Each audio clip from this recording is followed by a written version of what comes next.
Welcome to the deep dive. We're here to cut through some of the noise, really get to the heart of what's shaping our world. And it feels like there's more noise than ever, doesn't it? It really does, especially, when you're trying to understand these escalating social divisions, hate speech, polarization. Yeah. It can feel, well, pretty overwhelming. Absolutely. And the sheer volume of takes out there doesn't always help clarify things. So our mission today is to offer you a bit of a shortcut, a clear path to understanding these complex topics. We've done a deep dive into two really pivotal books by Cherian George. He's a professor of media and politics based in Hong Kong. That's right. We're looking at his 2016 book, Hate Spin, The Manufacture of Religious Offense and Its Threat to Democracy. And also his newer work, which is coming out in 2025, Fighting Polarization, Shared Communicative Spaces in Divided Democracies. And what we want to do is explore how these books connect, but also, how they offer distinct ways of looking at societal division. It's a really useful framework, I think. Yeah. So kicking off with hate spin, Cherian George introduces this concept, this powerful idea right away. He does. It's not just about hate speech, as we might normally think of it. He calls it manufactured vilification or indignation. Manufactured. So deliberate. Exactly. Think of it as a calculated, almost deceptive political strategy. It exploits group identities to whip up outrage, basically. Right, like weaponized emotion designed to mobilize supporters and coerce opponents. Precisely.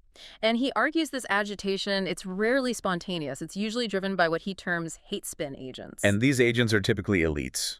Political leaders, religious figures. Often, yes, or even government officials sometimes. They cloak their sort of power-seeking motives in what looks like a genuine popular outpouring. So they find existing fault lines, or maybe even create the offense itself. A bit of both, really. Yeah. They definitely identify existing grievances, but crucially, they often amplify or even fabricate offenses to push their own agenda. It's quite cynical.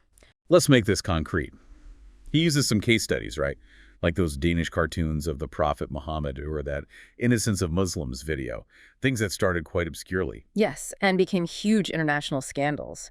He points to the role of disseminators and brokers, people who actively worked to turn these things into transnational injustice symbols. Even when the original content wasn't widely seen or didn't have much inherent appeal. Exactly. It shows how something marginal can be inflated into a global flashpoint. It's a playbook. And it's not just about international incidents. He talks about India's Section 295A. Ah, yes, the law meant to prevent disharmony. But which gets exploited. He mentions the editor Cherian George in Mumbai. A really stark example. She faced legal action, personal ruin, essentially, just for republishing a Charlie Hebdo cover. George calls it, the process is the punishment. Meaning the legal battle itself is the deterrent, regardless of the outcome. Precisely. It creates what he terms a de facto right to be offended. The system itself becomes the weapon. And we see similar tactics elsewhere, thinking about the U.S. examples he uses. Islamophobia, the mosque at Ground Zero protests, Murfreesboro. Right. Even if those mosque projects eventually went ahead, the controversy itself served a purpose for the hate spin agents. How so? What was the purpose then? It was about leveraging a local issue to broadcast wider Islamophobic talking points to sort of normalize prejudice, make it part of the conversation. And the anti-Sharia laws he mentions. He calls them a pointless safeguard against a non-existent threat. Yeah, that's a fascinating point. These laws were often pushed with great fanfare, presented as protecting American values from Islamic law. But there was no real threat of Sharia law taking over the U.S. legal system. Not in the way it was presented, no. So the laws really functioned as a vehicle for anti-Muslim propaganda, creating an enemy to rally against. Which brings us to the media's role in all this. Because even journalists trying to do a good job can get drawn in, can't they? They absolutely can. George talks about truthiness. Ah, yes, where affirmation feels more important than accuracy. Exactly. Some outlets might cater to audiences who, well, prefer messages that confirm what they already believe, even if the facts are shaky. He mentions a Fox News effect. He does, where viewers seeking that validation might end up holding factually incorrect beliefs because the information feels right to them, it aligns with their worldview. And it's not just about bias, is it? He also critiques traditional objectivity. Yes. The sort of ritual application of objectivity can lead to what he calls he said, she said, stenography, just reporting claims without evaluating them. Which gives undue weight to extreme views. Precisely. It ends up presenting potentially baseless claims as equally valid to factual ones, and it neglects proportional coverage, fails to signal where the weight of evidence lies. So hate spin does a brilliant job diagnosing the problem, showing how this stuff is manufactured. But then what do we actually do? Well, that's where the new book, Fighting Polarization, comes in. It really shifts focus. To solutions, to antidotes. Exactly. Tangible, often grassroots antidotes. It's all about creating what he calls shared communicative spaces. Okay, shared spaces. Hmm. But he says just putting different people together isn't enough. It can even backfire. That's a crucial point. It needs highly intentional design. The goal is fostering actual empathetic connections, not just coexistence. Intentional design. How does that work in practice? He talks about the power of story. Yes, things like deep canvassing or interfaith dialogue often prioritize personal stories over, say, abstract logical arguments. Instead of trying to win a debate, you share an experience. Right, because stories tap into universal emotions, build trust.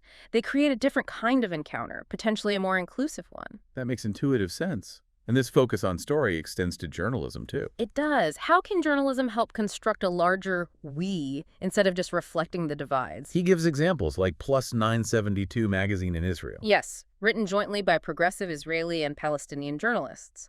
Or Mohammed Firuz in Sri Lanka, who, after seeing a news report showing cross-community help, decided his journalistic role was to be a bridge. That's a real challenge to the usual commercial or political pressures on media, isn't it? Definitely. And this idea of bridging divides also applies to how we handle the past. He talks about memory activism. Using historical sites not just to remember, but to heal. Exactly. Not just solidifying group identities, but finding common ground or shared understanding. He looks at post-apartheid South Africa. Like the District 6 Museum, focusing on first-person stories. Yes, and this idea of transformation in place for monuments. What does that mean, transformation in place, not just tearing things down? No, it's more about reimagining the space around a monument or site, adding context, challenging the original narrative. Like in Charlottesville, the recommendation was to redesign the space around Confederate statues to counter the whole lost cause narrative. Recontextualizing rather than erasing. Interesting. Okay, what about democracy itself? Citizens' assemblies come up. Yes, small, diverse groups of ordinary citizens deliberating on tough, specific policy issues, things politicians might shy away from. The Irish experience is often cited as a model there. It is, though George also notes the limitations they need, careful design, to avoid being captured by political interests. They aren't a magic bullet. And interfaith work, moving beyond just tolerating difference. Towards interculturality, he calls it. Mutually transformative engagement, active understanding, not just passive multiculturalism. He mentions specific approaches, like Edwin's patient conversations or Mohammed Taib's work in Singapore. And that amazing example from Maluku, the women who formed the Concerned Women's Movement during conflict. Secretly trading across religious lines, marching for peace, that's real bottom-up stuff. It really shows the power of civic action, doesn't it? Yeah. And then there's an even more structural approach he looks at. Settler-native co-governance, like in New Zealand. Exactly. The Waikato River Authority involving Maori co-management, and that fascinating legal fiction declaring the Wanganui River a legal person with rights and duties. A really creative way to handle historical rifts, provided the political will is there. Absolutely. It shows what's possible. Okay, so let's pull these two books together then. What are the main common threads running through both Hate Spin and Fighting Polarization? Well, clearly both are deeply concerned with communication and media, how they impact social cohesion or division. And both argue that division isn't just natural or inevitable, it's often manufactured, usually by elites, for political gain. Spot on. And they both grapple with the dangers of unchecked power and the vital need for accountability, whether that's legal accountability or the accountability that comes from strong civil society. You really see Cherian George's core interest emerge across both books. How do societies handle deep difference? And what role does communication play in that? Definitely. But they do diverge significantly in their approach. How so? Hate spin is primarily diagnostic, isn't it? It's dissecting the problem, how outrage is made and weaponized. Whereas Fighting Polarization is more prescriptive, focusing on the solutions. Exactly. It's about how to counter the division, how to build those shared spaces. It moves from analysis to, well, potential action. The focus shifts too, right? Hate spin homes on religious offense, the dark side of people power.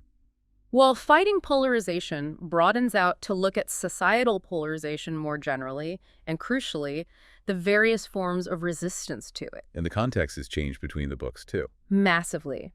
Hate Spin was 2016 an earlier media world in some ways. Fighting polarization, coming in 2025, has to grapple directly with the current political economy of the internet. Social media, algorithms, echo chambers, all that. All of it. It's Right. very much addressing our contemporary digital mess, you could say. Which makes sense. And finally, the approach to resistance. Hate Spin highlights that laws alone often aren't enough against sophisticated hate campaigns. But fighting polarization champions a much wider range of responses. Yes, civic action, journalistic innovation, deliberative democracy initiatives, seeing these as essential complements to legal frameworks. It takes a village, essentially. Right, a whole toolkit is needed. Indeed. So there we have it. A deep dive into Cherian George's really insightful work, tracing the path from understanding manufactured division in Hate Spin to exploring these intentional, hopeful strategies for bridging divides and fighting polarization.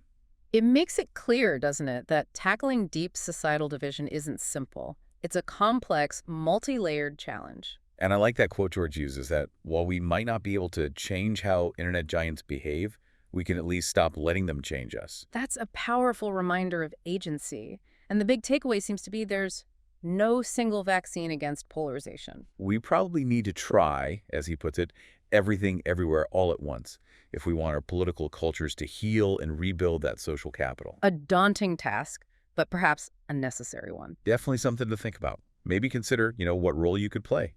Fostering empathetic connections, shared understanding, even in small ways in your own community. A conversation, maybe? Sharing a story. Every little bit helps build those bridges. Well worth reflecting on. We'll see you next time for another deep dive.